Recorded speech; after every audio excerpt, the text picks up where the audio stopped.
Hands up. All right. You want to hear something crazy? Despite having the most stringent emissions requirements in the country, California has the worst air. If you look at counties, San Bernardino County last year in 2024 had 175 days where the ozone level was so high it was actually unsafe to go outside and breathe. Riverside County had 90 days just like that. The Inland Empire is doing great. So, what I want to talk to you about over the next few minutes is why that is, why the air is so bad here, and something that we could do about it that would help us to breathe more easily in the future. The reason that our air here is so bad is it's a little bit complicated. So in the state of California, only 5% of vehicles that are registered at the DMV are considered heavy duty. 95% are cars like yours or mine, and like they fall into another class of small and medium-sized vehicles. The thing is that 5% of heavy duty vehicles is responsible for 40% of all the vehicular pollution, which means that each one of those is 8 times as bad for the environment in our air as one of your cars. Now, why does that affect us even more than anybody else anywhere else? Well, it has to do with the fact that the 15 and the 10 cross right in the middle of our counties. And you got this place there called Fontana. And the problem is that almost anything that it comes into or goes out of Southern California on a truck goes right through there. So you have more trucks coming through one area, you end up with worse air, and that's why our air is literally the worst in the United States. So this is a problem, and I would like to try to solve the problem. And the way I think we could address it is by kind of doing what we're already going to do, just by changing timelines. So, even though our air is really bad right now, it's twice as good as it was 20 years ago. Because the emission standards that we have actually done a lot to make air better. But we can accelerate it more by targeting the worst offenders instead of the easiest targets. What do I mean?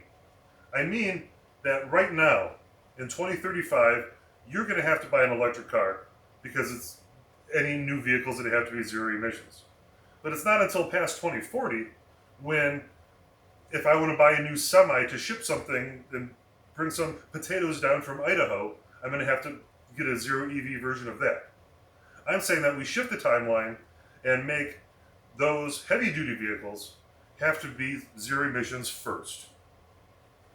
The reason I want to do that is because it puts the onus on the corporations that actually profit by having those vehicles to do that work first. And since shipping relies on it, it'll help improve charging networks by the time that we have to get EVs later on once the mandates apply to us. When I say mandate, I'm talking about the Advanced Clean Cars 2 initiative in California primarily, and like half the states follow that. So, the idea is target them first, have a better result faster, and we'll be able to go outside, see the mountains, and breathe more easily. So, why don't I think this is crazy? Well, I don't think it's crazy because we're not actually taking vehicles off the roads.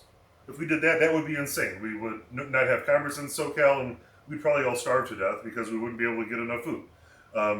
It would just shut down all shipping, and that doesn't make any sense. But if we only have it applied to new vehicles, which is what all the mandates that are going to come about already apply to, that can work. The other reason I think we got to do these things faster rather than wait to do them until like 2040 is because right now in the House, there's a resolution on the table, House Resolution 9343, and what it's set to do is ban states from making EV mandates. Because the federal government, as it stands right now, doesn't want states to be able to limit emissions in their boundaries. And if we don't act before that takes place, we're not going to have any positive effect from emissions guidelines anyway in the future. And I would like the air to get better sooner rather than later. This is very selfish. Right now I don't really care about trying to help the environment. I don't care about global warming, and I don't care about hurricanes. What I care about is the air right here, right now, being clear enough for me to see the mountains and clean enough for me to take a deep breath without coughing. So, in conclusion, I would implore all of you, next time you're at the ballot box and you're going to vote for somebody one way or the other, the first thing you try to think about is, do they have your best interests at heart? Are they going to do and support the things that are going to help your air and the stuff around you get better, as opposed to helping somebody else in some other location make a lot more money by having less stringent requirements for what they're allowed to do? And the thing is that I try to vote like this. And literally everybody I voted for last election lost. Pretty sure of that. But the funny thing is, we all go to the ballot box with that same idea in our head and try to kind of vote together. We all try to lose together.